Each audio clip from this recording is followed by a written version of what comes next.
penulisan bersama itu, Pak, kan kalau kita penelitian bersama dengan mahasiswa itu kan ada penguji juga ya, Pak ya, membahas juga. Apakah itu juga harus kita cantumkan nanti untuk di penulis, Pak? Membahas apa maksudnya? Penguji skripsi? Iya. Ya enggak lah, ngapain dicantumkan? Jadi kan enggak kontribusi apa-apa tuh. Pada saat dia penguji kan dia mungkin ada masukan-masukan di situ. Enggak harus ya, Pak, enggak ada kewajiban kita memasukkan. Ya enggak, sama atau Bu Yus konsultasi ke saya memberi masukan, maksud saya harus dimasukkan sebagai penulis. Yo, saya senang banget kalau dimasukkan kan gitu. Enggak, Bu, enggak. Ya yang punya itu yang harus ditulis.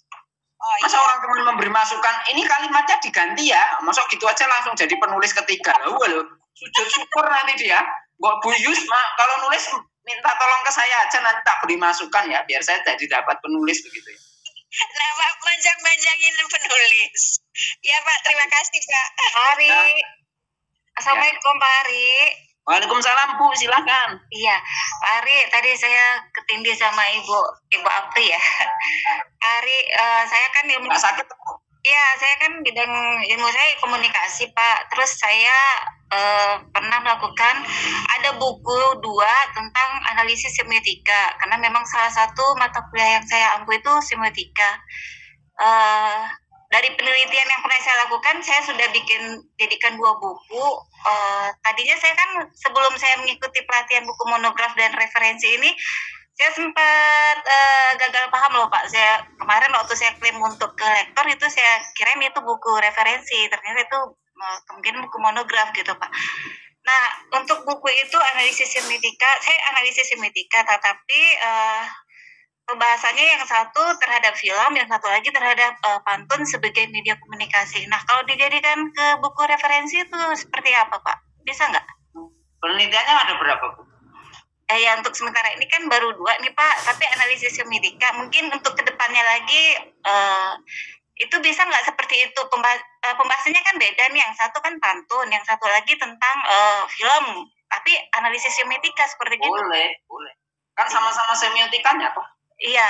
Boleh. Itu kan pembahasannya bukan berbeda dalam artian itu ya. Itu justru bagus. Gitu ya, orang ya. Tahu kalau di film.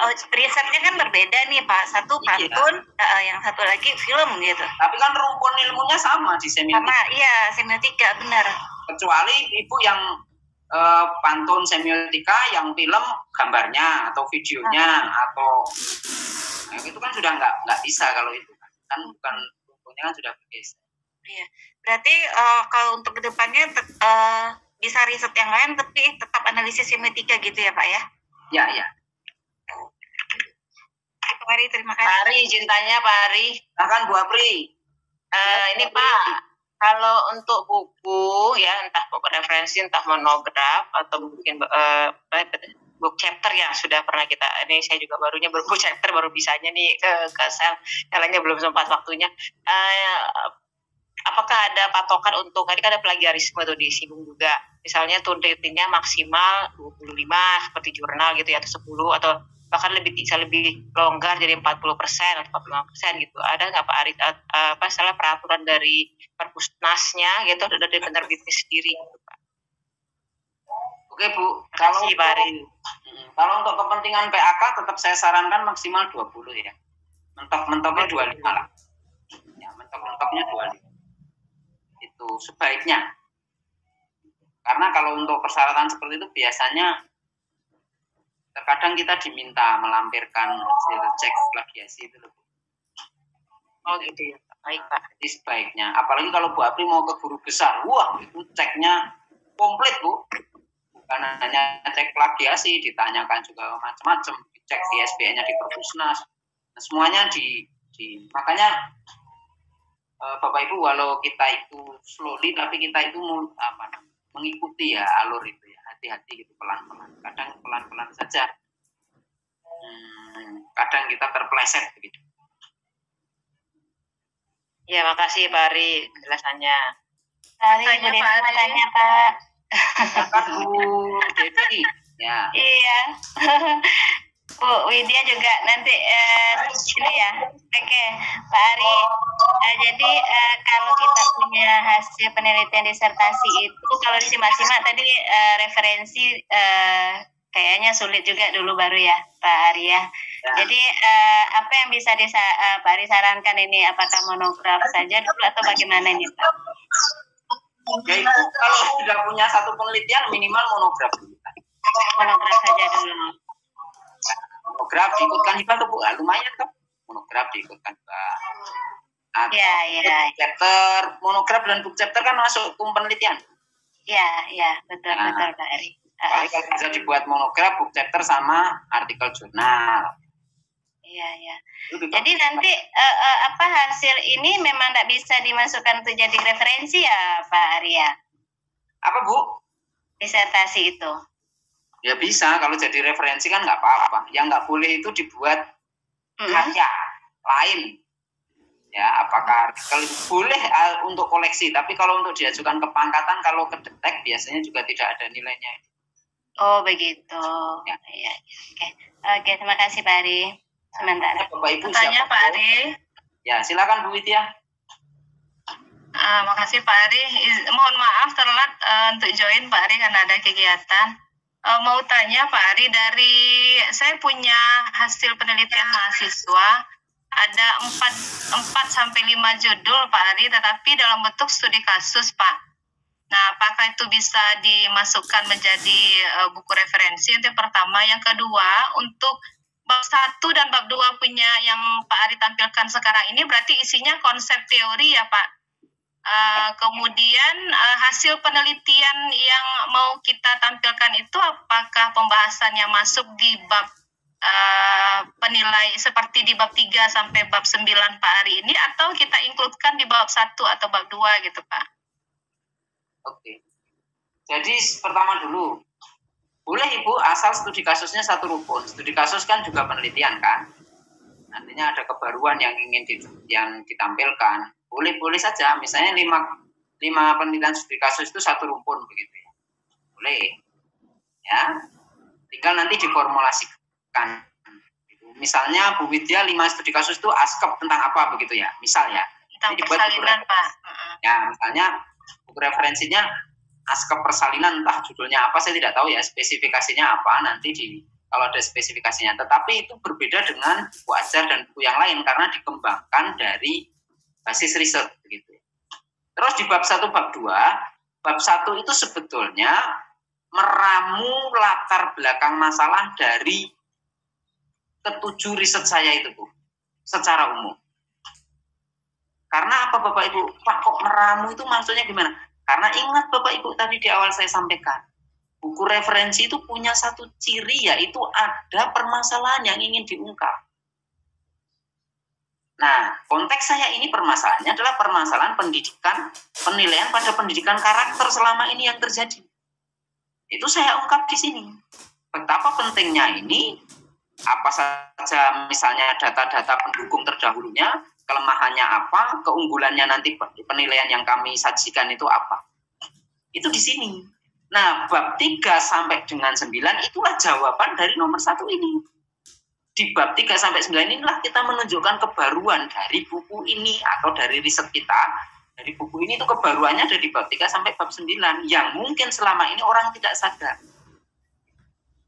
Atau ada orang yang sadar tapi mungkin banyak yang belum sadar terhadap persoalan yang saya angkat di bab 1. Nah, inilah Bapak Ibu kadang yang membuat sulit karena ini berbeda dengan kita membuat buku ngutip dari beberapa buku itu loh ya. Misalnya ngutip dari sana kita ramu, berbeda. Bukan seperti itu. Makanya tadi jelas kenapa buku referensi itu rekam jejaknya nyata. Ya pastilah wong ketujuh bab ini adalah hasil penelitian kita. Kan rekam jejaknya jelas sekali. Makanya biasanya saya selalu di kata pengantar itu ya, itu berupaya menyajikannya begini. Buku ini disusun berdasarkan 7 penelitian yang dilakukan oleh penulis. Itu untuk menunjukkan sebetulnya menggiring suatu opini pada reviewer atau pada pembaca atau pada pemilik buku bahwa buku yang mereka sedang pegang itu adalah dibangun dari riset. Gitu. Nah, makanya seperti halnya book chapter ya, beberapa book chapter itu diberi judul book chapter gitu ya, judul awalnya itu ya. Atau monograf yang ketara sekali itu monograf. Hampir sebagian besar monograf itu judul atasnya sudah ditunjukkan. Monograf bla bla bla bla. Monograf monograf ya kan. Karena supaya tujuannya sebetulnya sederhana. Misalnya kalau mau dipakai PKK itu tim penilai itu ketika pegang baca judul, oh ini monograf. Nah, nanti dia tinggal ngecek apakah yang dia bilang monograf di judul itu cocok enggak dengan itu. Karena Bapak Ibu, walaupun menggiring opini, kalau isinya tidak cocok, ya sama saja, nilainya juga tidak maksimal. Saya sering Bapak Ibu, orang ngirim naskah ya, ke penerbit itu. Dia ngomong, Pak ini nanti buku ajar loh. Saya baca itu sama sekali tidak mencerminkan buku ajar. Buku ajar kok tidak ada pendahuluan, tidak ada capaian kompetensi, tidak ada tujuan pembelajaran, tidak ada contoh soal, tidak ada penugasan, materinya juga kurang, tidak diurut berdasarkan RPS, atau pembahasannya lompat-lompat, nggak bisa. Walaupun di judulnya menulis buku ajar, begitu. Tapi overall prinsipnya bisa Bu Widya, ya. Tadi bisa, boleh. Jumlah babnya yang kita sajikan yang kalau Pak Ari ini kan teorinya, masalah yang meramunya itu 2 bab pendukungnya gitu Pak, yang ramuan ini tergantung boleh lebih dari 2 gitu Pak. Boleh. Karena kurang 1 pun juga nggak apa-apa Pak. Ya nggak apa-apa. Yang penting itu ada bagian-bagian yang itu Bu Widya membahas riset Bu Widya itu. Itu kuncinya itu. Karena kalau tidak ada seperti teman saya Bu Widya tadi sudah saya sampaikan, dia dimasukkan 2 judul di PAK di buku referensi, 1 pun nggak ada yang diakui. Dipindah ke buku ajar, itu pun disebut bukan buku ajar karena tidak ada tadi yang saya sebutkan. Part of buku ajar, nilainya itu kecil, hanya dinilai berapa kemarin dia cerita. Padahal kalau buku ajar itu 20, ini nggak nyampe karena dia tidak ada tadi bagian-bagian yang saya sebutkan di buku ajar tadi. Contoh soalnya nggak ada, capaian pembelajarannya nggak ada, rangkumannya nggak ada, pendahuluannya nggak ada, dia langsung aja teori, misalnya ASI menyusui gitu ya. ASI ya, dia langsung ASI adalah langsung begitu. Padahal kalau buku ajar kan diberitahu dulu pengantarnya apa, tujuannya nanti apa, capaiannya apa kan begitu. Oke Bu Widya? Iya, kasih Pak. Siap. Ada lagi yang mau bertanya Bapak Ibu? Hari saya masuk lagi banyak pertanyaan. Jadi gini Pak, ini pertanyaan tentang monograf. Saya itu kemarin dalam satu tim kerjasama untuk melakukan penelitian evaluasi kesejahteraan buruh di salah satu perkebunan terbesar di Kaltim. Nah, dalam prosesnya itu walaupun itu teamwork dan kita biasa ya kayak gitu, itu kemudian sampai akhir itu bisa dikatakan data-data yang saya untuk report itu semuanya dari saya. Teman-teman itu pada nggak ngirim data, progress report sampai report final report itu dari saya. Dan tidak peran teman lain di final report yang ke funding itu hanya translate gitu.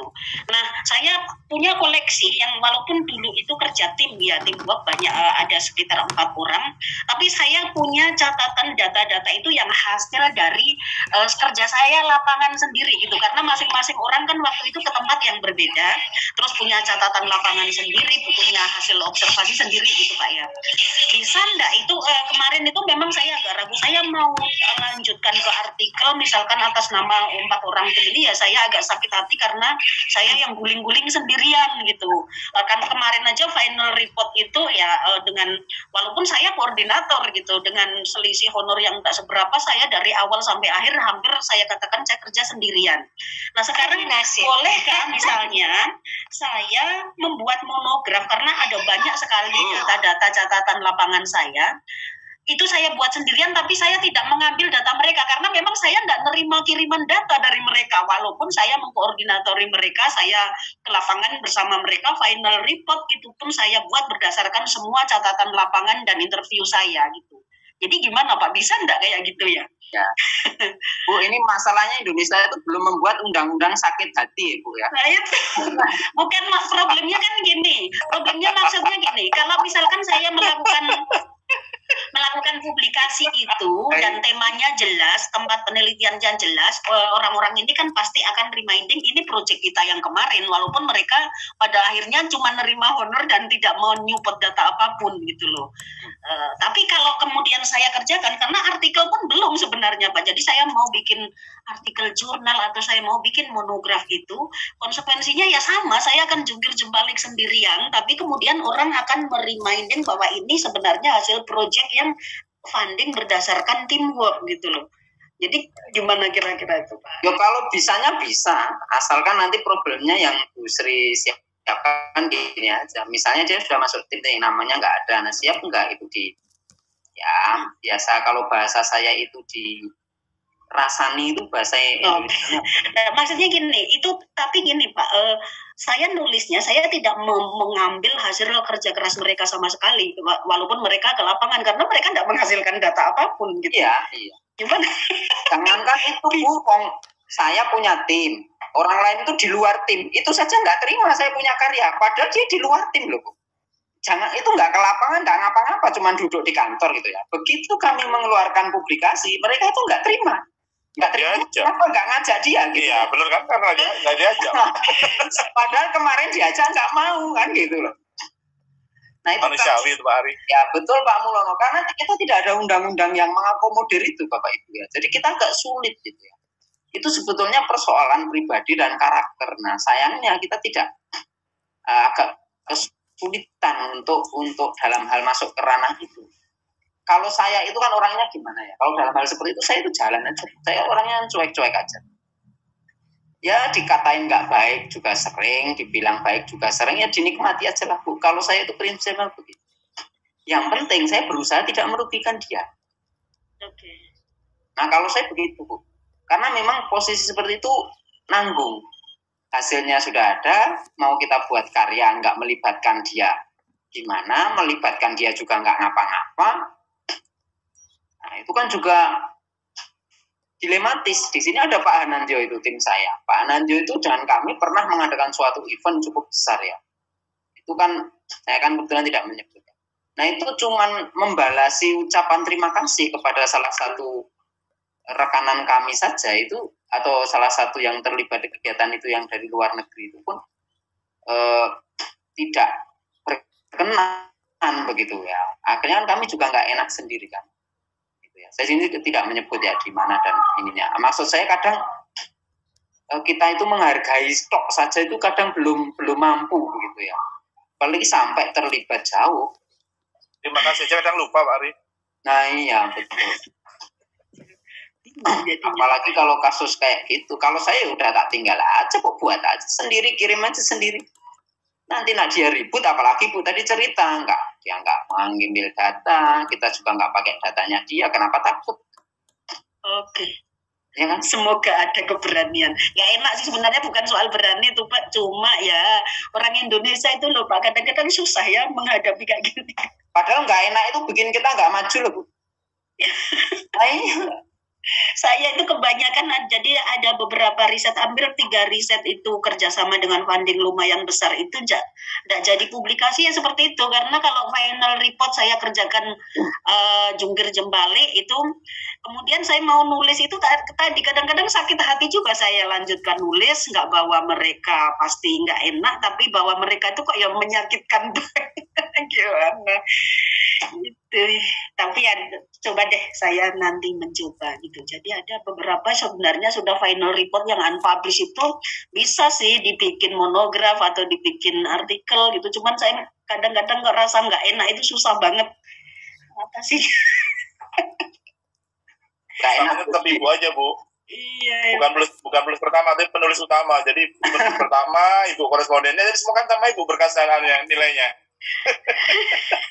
Soalnya saya itu orangnya apa adanya ya Bu, ceplos-ceplos begitu. Saya ngomong kalau ini begini ya, kalau itu begitu ya, itulah saya begitu ya. Kalau soal enak nggak enak ya saya kesampingkan dulu gitu ya. Karena memang mungkin karena saya besarnya juga di basis orang ini ya, orang bisnis ya. Artinya saya juga punya perusahaan ada 3 itu. Jadi kalau saya nggak enak, kalau nggak enak nanti nggak bayar utang Bu ya. Nggak enak itu mau nagih karena pejabat ya. Oh, kalau saya tak datangi teror begitu ya Bu ya. Ya masa gara-gara pejabat yang minjem terus nggak mau balikin yo besok bubar ininya. Jadi rasa nggak enaknya dikesampingkan. Oke deh Pak, makasih. Masih ada Bapak Ibu, sudah jam 12, resensi sudah di-share di kolom link. Bapak Ibu, bila tidak ada, saya ingin menyampaikan sedikit tentang progres book chapter BC3, IBAH, dan juga BC4. Kalau sudah tidak ada saja, kalau masih ada, sudah tidak ada ya?